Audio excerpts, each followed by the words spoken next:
Tug'ilgan kunlaringiz bilan. Rahmat. Qorovulimiz sizga yengil latifa aytib bermoqchi ekan. Qani?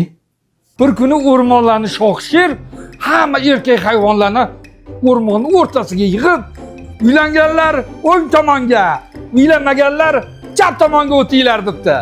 Shunda quyon o'rtada turib qoldi.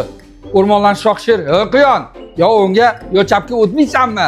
desa, "Kechirasiz sher aka, ajrashganlar qayoqqa o'tsin" degan ekan.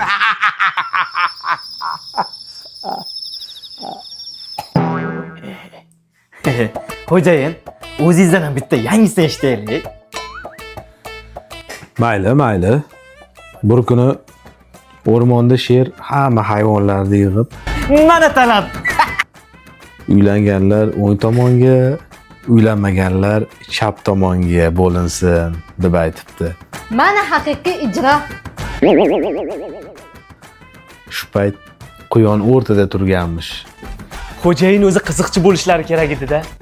Shunda sher so'rabdi. Quyon nimaga o'rtada turibsan desa, quyon sherga qarab, ajrashganlar qaysi tarafga o'tsin debdi. Zo'r aytdingiz xo'jayin. Aktyorlarga o'xshaysiz, ha, xo'jayin?